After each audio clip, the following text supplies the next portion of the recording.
Olá, hoje vamos fazer uma viagem no tempo para conhecer um povo absolutamente fascinante da antiguidade, os fenícios. Eram verdadeiros mestres do mar, comerciantes geniais, mas a maior invenção deles é algo que usamos literalmente todos os dias.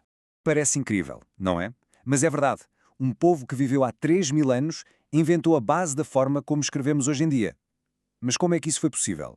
A resposta envolve o mar, montanhas e, claro, uma dose enorme de engenho. Vamos a isso. E tudo, mas mesmo tudo, começa com a geografia. Para os fenícios, a falta de terra para cultivar não foi um problema, foi antes um convite. Um convite para se fazerem ao mar e se tornarem mestres do oceano. O seu destino foi traçado pelo lugar onde nasceram. Imaginem o cenário. A Fenícia era uma faixa de terra muito estreita, espremida entre as montanhas do Líbano de um lado e o mar Mediterrâneo do outro. Com pouquíssima terra para a agricultura, olhar para o mar não era uma opção, era uma necessidade. Para sobreviverem e mais tarde para prosperarem, o único caminho era em frente, para a água. E para dominar o mar, claro, precisavam dos melhores navios da sua época, e eles construíram-nos. Usavam madeira fantástica dos cedros do Líbano, que era forte mas leve. Inventaram uma peça estrutural que mudou tudo, chamada quilha. E os seus navios tinham velas retangulares enormes para apanhar o vento e várias filas de remos para garantir velocidade, mesmo quando não havia brisa. Eram os engenheiros navais do seu tempo. E então, o que é esta tal de quilha? Basicamente, é uma viga que corre ao longo do fundo do navio como se fosse a sua espinha dorsal. Esta invenção foi simplesmente genial, porque dava uma estabilidade incrível ao barco, impedia-o de virar com as ondas e ajudava-o a navegar em linha reta. Foi uma autêntica revolução na arte de navegar. Mas a genialidade deles não se ficava pela construção. Os fenícios foram os primeiros a navegar durante a noite, usando a estrela polar como guia. Eram tão conhecidos por esta habilidade que os próprios gregos chamavam a estrela polar a estrela fenícia. Isto dava-lhes uma vantagem competitiva enorme. Podiam viajar 24 horas por dia, enquanto toda a gente tinha de parar e esperar pelo amanhecer. Com navios tão avançados e a capacidade de navegar sem parar, os fenícios rapidamente construíram um império.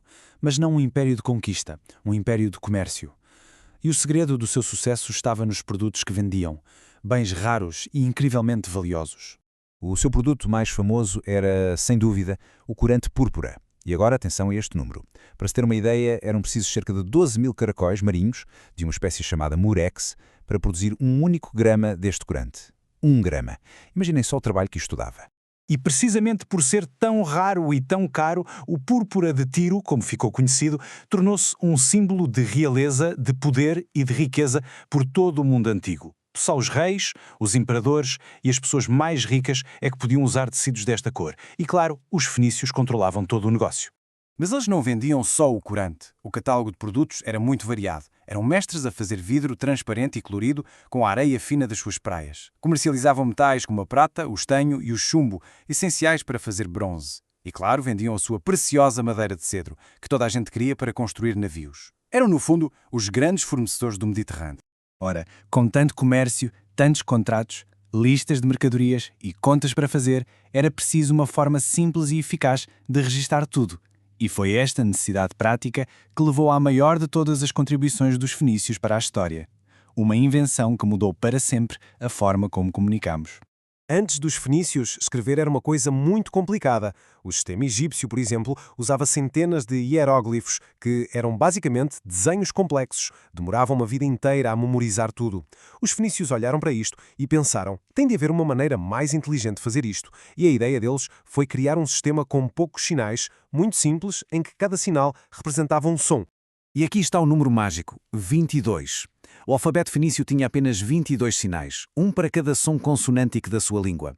Isto foi absolutamente revolucionário. De um momento para o outro, escrever deixou de ser um segredo guardado por um pequeno grupo de escribas. Qualquer comerciante podia aprender a ler e a escrever em pouco tempo.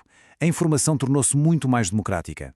O sistema era tão bom, tão simples e eficaz, que outros povos começaram a adotá-lo. Os gregos, por exemplo, pegaram nos 22 sinais fenícios e fizeram uma pequena, mas importantíssima alteração.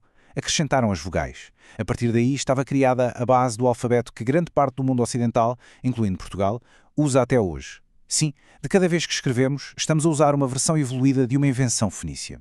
Com tanto sucesso no comércio e com esta ferramenta de comunicação tão poderosa, os fenícios não se iam contentar em ficar quietos no seu canto do Mediterrâneo. Eles tornaram-se exploradores sem limites, levando os seus navios, os seus produtos e as suas ideias muito para além do mundo que conheciam. É importante perceber que a Fenícia não era um império unido sob um único rei. Era, na verdade, uma rede de cidades-estado, como Tiro, Sidon e Bíbulos. Cada uma era independente, tinha o seu próprio governo e a sua própria marinha, mas todas partilhavam a mesma cultura e a mesma língua. Por vezes competiam, outras vezes colaboravam. A sua história de exploração é longa e impressionante. As cidades-estado já eram muito prósperas por volta de 1500 antes da Era Comum. Mais tarde, no século IX, fundaram uma das suas colónias mais famosas, Cartago, no norte de África. Mas a sua maior proeza de exploração aconteceu por volta do ano 600, a circumnavegação de todo o continente africano. E como é que sabemos que eles fizeram mesmo esta viagem incrível? Por causa de um pormenor fantástico que ficou registado. Os marinheiros contaram que, ao contornarem o sul de África, a navegar para o oeste, viram o sol à sua direita, ou seja, a norte. Ora, isto só é possível acontecer no hemisfério sul. É uma prova quase certa de que eles, de facto, conseguiram este feito extraordinário. Tudo isto deixa-nos com um legado que é, sem dúvida, imortal. É impressionante pensar como este povo antigo, de uma pequena faixa de terra, continua a influenciar o nosso mundo de formas que, muitas vezes, nem nos apercebemos. O seu legado é gigantesco. Deixaram-nos o alfabeto, que é a fundação da nossa escrita. Foram eles que criaram as primeiras grandes rotas comerciais que uniram todo o Mediterrâneo. As suas inovações em engenharia naval influenciaram a construção de navios durante séculos e, com as suas viagens, provaram que a exploração marítima de longa distância era possível. No fundo, a grande lição dos fenícios foi mostrar ao mundo que o mar não era uma barreira, mas sim uma autoestrada. Uma autoestrada que podia ligar culturas, povos e, talvez o mais importante de tudo, ideias.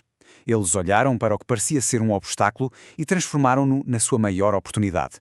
E terminamos com uma questão para pensarmos. Se um pequeno grupo de pessoas conseguiu conectar o mundo há 3000 anos, usando apenas madeira, vento e uma ideia, o que é que nos espera a nós? Qual será o próximo grande salto para a humanidade? A história dos fenícios mostra-nos que, por vezes, as maiores revoluções começam com as ideias mais simples.